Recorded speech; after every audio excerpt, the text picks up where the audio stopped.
দুর্ব্যবহার ও মারধর করায় ক্লোজ এসআই। হাইকোর্টের আইনজীবী সৌরভ মণ্ডলকে মারধর দুর্ব্যবহার। দক্ষিণ 24 পরগনার বিষ্ণুপুরের নেপালগঞ্জ ফাঁড়ির এসআই কে ক্লোজ। অর্ণব রয়েছে প্রতিনিধি টেলিফোন লাইনে। অর্ণব, এসআই কে ক্লোজ করা হলো নেপালগঞ্জ ফাঁড়ির, তার বিরুদ্ধে যে অভিযোগ এবং এরই পরিপ্রেক্ষিতে তোমাকে জানতে চাইবো এখনো পর্যন্ত কি কি তথ্য সামনে আসছে।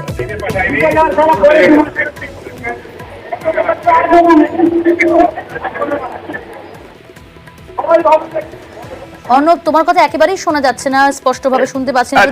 স্থান পরিবর্তন। দুর্ব্যবহার মারধর করায় ক্লোজ করা হলো এসআই কে। আইনজীবী সৌরভ মণ্ডলকে মারধর, তার জেরেই এই সিদ্ধান্ত। কি জানা যাচ্ছে বিষয়? দেখো, গোটা কলকাতা হাইকোর্টের আজকে বিচার বিভাগের কাজ কার্যত খুঁড়িয়ে চললো এবং সারা দিন যেখানে শত শত মামলার শুনানি হয়, সেই সমস্ত মামলার শুনানি আটকে গেল, থমকে গেল। ডায়মন্ড হারবার পুলিশ ডিস্ট্রিক্টের সেখানকার বিষ্ণুপুর থানার অন্তর্গত যে জায়গা রয়েছে নেপালগঞ্জে ফাঁড়ি, তার যিনি সাব ইন্সপেক্টর সুদীপ্ত সান্যাল, তিনি গতকাল 21শে জুলাই বিকেল 5টা নাগাদ কলকাতা হাইকোর্টের একজন আইনজীবী সৌরভ মণ্ডল তিনি যান তার মক্কেলের কাজে সেই ফাঁড়িতে এবং সেখানে তার সাথে দুর্ব্যবহার করে এবং তাকে মারধর করা হয়। পরে তিনি আমতলার একটি হাসপাতালে গিয়ে তিনি চিকিৎসা করান। এই ঘটনা আজ সকালে যখন আদালত বসবে 10টা সাড়ে 10টার সময় জানাজানি হতেই কার্যত আইনজীবীরা একজোট হয়ে যান। ধন্যবাদ অর্ণব। রবিবার জম্মুদ্বীপে মাছ ধরতে গিয়ে ডুবে যায় একটি ট্রলার। ট্রলারটি ডুবে গেলেও 19 জন মৎস্যজীবীকে উদ্ধার করা সম্ভব হয়েছে বলেই জানা যাচ্ছে। শুধুমাত্র একটি ট্রলার নয়, বেশ কয়েকটি নৌকাও, একাধিক ট্রলার উল্টে গেছে মাঝ সমুদ্রে। প্রশ্ন উঠছে, যেখানে সমুদ্রে যেতে নিষেধ করা ছিল, অর্থাৎ নিষেধাজ্ঞা ছিল, তারপরেও কিভাবে ট্রলার নৌকা মাঝ সমুদ্রে পৌঁছলো? জম্মুদ্বীপে ডুবলো ট্রলার, 19 জন মৎস্যজীবী ছিলেন সেই ট্রলারে।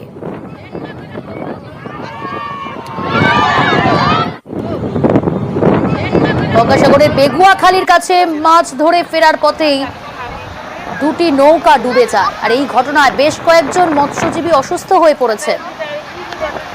তারা হাসপাতালে ভর্তি। পরিস্থিতি দেখুন, যেখানে সমুদ্রে যেতে নিষেধাজ্ঞা ছিল তারপরেও কিন্তু সমুদ্রে যায় বেশ কয়েকটি ট্রলার এবং নৌকা, এবং বেগুয়াখালীর কাছে ডুবলো দুটি নৌকা।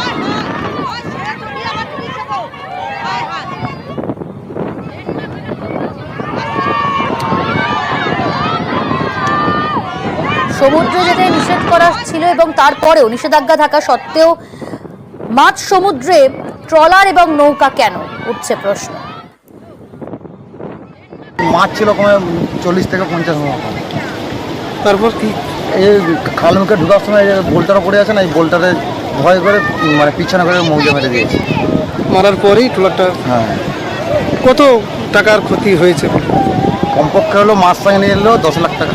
ওই বডিটার 2 জন অসুস্থ হয়েছে। যে 21 তারিখ পর্যন্ত কোনো ট্রলার যেন সমুদ্রে মাছ ধরতে না যায়, কারণ সমুদ্র উত্তাল থাকবে। তারপরে পূর্ণিমার একদম ভরা কোটাল 2000-2500 ট্রলার প্রায় আমাদের এইসব ল্যান্ডিং সেন্টারে দাঁড়িয়ে আছে। তার মধ্যে বোধহয় 5-7টা ট্রলার আর কয়েকটা ভুটভুটি ওরা বেরিয়ে গিয়েছিল। জম্মুদ্বীপ থেকে প্রায় 50-55 কিলোমিটার দূরে সমুদ্রে যখন মাছ ধরতে জাল টাল ফেলবে, সেই সময় হঠাৎ একটা রোলিং এসে ওই ট্রলারটা পাল্টি খেয়ে যায়। পাশের ট্রলারগুলো ছিল কয়েকটা ট্রলার, তারাই হচ্ছে লোকগুলোকে সব উদ্ধার করে নিয়েছে। গঙ্গাসাগরে ভাঙনে বাড়ছে আশঙ্কা। কপিল মুনির মন্দিরের কাছে সমুদ্র তীরে, সেখানে ক্রমশই কিন্তু ভাঙনের আশঙ্কা বাড়ছে।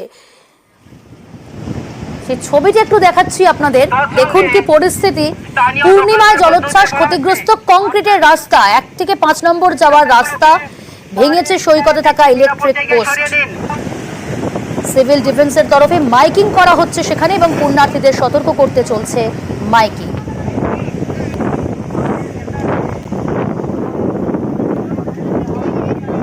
সকল পুণ্যার্থীদের বলা হচ্ছে 1 থেকে 5 নম্বর অব্দি সংযোগকারী যে কংক্রিটের রাস্তাটি ছিল তা সমুদ্রের স্রোতে ভেঙে গেছে। আপনারা প্রতি বছর যে এরকম ভাবে ভাঙছে, তার পরিকল্পনা কি হবে? কোনোদিন এসে জিজ্ঞাসা করেনি প্রতিবেশীকে যে কি একটা হবে? বা কি জন্য এরকম ভাঙেছে বা কি ব্যাপার, নিজেদের পরিকল্পনা আমি নিজেদের কাছে সবসময় এত আতঙ্কের মধ্যে কি চোখে জল আসবে যে 2 নম্বর রাস্তা ভেঙে গেছে। সে 2 নম্বর রাস্তা আমাদের তো সোনার প্রদীপ নিয়ে রেখেছে, সেখান থেকে কোনোদিন পরিকল্পনা নিচ্ছে যে এরা কি করে খাবে, কোথায় যাবে, এদের তো ঘর বাড়ি সব নদীর সাইডে, ঘর বাড়ি জায়গা জমিন কিছু নেই। ইতিপূর্বেই তিনটি মন্দির জলের তলায়, এবং যেটা বর্তমানে যেখানে গঙ্গাসাগর মেলা হয় সেই মন্দিরটি কিন্তু আর 2-1 বছরের মধ্যেই জলের তলায় চলে যাবে। এই মুহূর্তে রাজ্য সরকার বারবার চেষ্টা করছেন, কিন্তু কোনোভাবে তাকে আটকানো সম্ভব হচ্ছে না, প্রচুর অর্থ ব্যয়ের দরকার। সেখানে কেন্দ্রীয় সরকারকে এই প্রাচীনতম যে ধর্মীয় পীঠস্থান গঙ্গাসাগর কপিলমুনির আশ্রম, সেই ধর্মীয় পীঠস্থান গঙ্গাসাগর মেলা গ্রাউন্ডকে রক্ষা করার জন্য দায়িত্ব নিতে হবে, মাস্টার প্ল্যান তৈরি করতে হবে। মালদার দিকে একটু নজর রাখি। মালদার রতুয়ায় সেখানেও গঙ্গায় ভাঙন, গঙ্গা ভাঙনে তলিয়ে গেছে বহু বাড়ি। রতুয়ার বিলাইমারি পঞ্চায়েতের কান্তটোলায় ভাঙন, খাবারের জল নেই, বিচ্ছিন্ন বিদ্যুৎ পরিষেবা।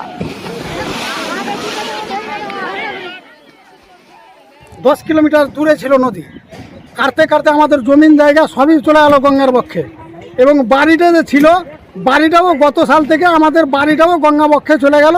এখনো সরকার কোনো মতামত নিচ্ছে না কিংবা কোনো কাজও করছে না। তো এখানে কি ভাঙন প্রতিরোধের কাজ হয়েছিল? না, এর আগে বস্তার কাম হয়েছিল, কিন্তু কই সেই মতো মতামত কিছু করছে না। আর এর সামনেবার হয়েছিল বস্তার কাম, কিন্তু ওইগুলো হয়তো গঙ্গাতে চলে গেল। এবছর কি কাজ হয়েছে? না স্যার, এই বছর কিছু হয়নি স্যার। ক্ষণিকের জন্য এমন হয়ে যায় পুড়ে যাচ্ছে, বাড়ি ঘর নিয়ে বসে যাচ্ছে একেবারে, এত পরিমাণ এইভাবে কাটছে। ভাঙনের কথা স্বীকার সেচ প্রতিমন্ত্রীর, ভাঙন রোধে কেন্দ্রীয় সাহায্য না মেলার অভিযোগও করলেন তিনি। প্রত্যেক বছর আমরা স্টেট গভর্নমেন্টের ফান্ড থেকে অনারেবল চিফ মিনিস্টার দিদি মমতা ব্যানার্জির অনুপ্রেরণায় আমরা প্রত্যেক বছরই এটাকে আটকে রাখার চেষ্টা করি, এবং আমরা ইরিগেশন ডিপার্টমেন্ট থেকে যেখানে যেখানে ভাঙন হচ্ছে আমরা সেখানে আমরা প্যারেন্টিভ নেচারে আমরা কাজ করছি। সেন্ট্রাল গভর্নমেন্ট থেকে একটা টাকাও আমাদেরকে দেওয়া হচ্ছে না। বারবার অনারেবল চিফ মিনিস্টার দিদি মমতা ব্যানার্জি উনি চিঠি লিখেছেন প্রাইম মিনিস্টারকে, উনি এটা নিয়ে আন্দোলন করছেন, উনি প্রশাসনিক লড়াই লড়ছেন, কিন্তু তারপরেও বিজেপি সরকারের কোনো হেলদোল নেই। এদিকে ভাঙন রোধে রাজ্যের দায় এড়ানোর অভিযোগ বিজেপির। এই যে এলাকাটা যেখানে ভাঙন, সেই এলাকাটা পুরোপুরি রাজ্য সরকারের অধীনস্থ। রাজ্য সরকার একটাও চিঠি দেয়নি কেন্দ্র সরকারকে এখনো পর্যন্ত, আমি তো দায়িত্ব নিয়ে বলছি। তাহলে এই সমস্ত এলাকার যে ভাঙন রোধ করবার জন্য রাজ্য সরকারের কি পদক্ষেপ করেছেন তারা? এখানে ডিপিআর তৈরি করে পাঠান যে আমরা এই কাজটা করতে চাই, তার জন্য অর্থ বরাদ্দ করার দায়িত্ব আমার। দরকার হলে পরে আমি ধর্ণা দিয়ে কেন্দ্রীয় সরকারের ওখানে ধর্ণায় বসবো। আর এদিকে তিস্তার গ্রাসে ভাসুয়া গ্রাম, গাছ উপড়ে পড়েছে বাড়ির ওপরে, ক্ষতিগ্রস্ত হয়েছে কালিম্পং দার্জিলিং এর সংযোগকারী রাস্তা। তিস্তা বাজার কালিম্পং এ সেখানে কিন্তু ভয়াবহ পরিস্থিতি, তিস্তা নদীর জলস্তর বেড়ে গিয়েছে। তিস্তার গ্রাসে একের পর এক বাড়ি, আর এদিকে টানা বৃষ্টিতে বিপর্যস্ত উত্তর সিকিম, আবারও নতুন করে ধস চুংথাং লাচের লাচুং এর সংযোগকারী রাস্তায়। বন্ধ রয়েছে গাড়ি চলাচল, ধস সরানোর কাজ শুরু করা হয়েছে ইতিমধ্যে।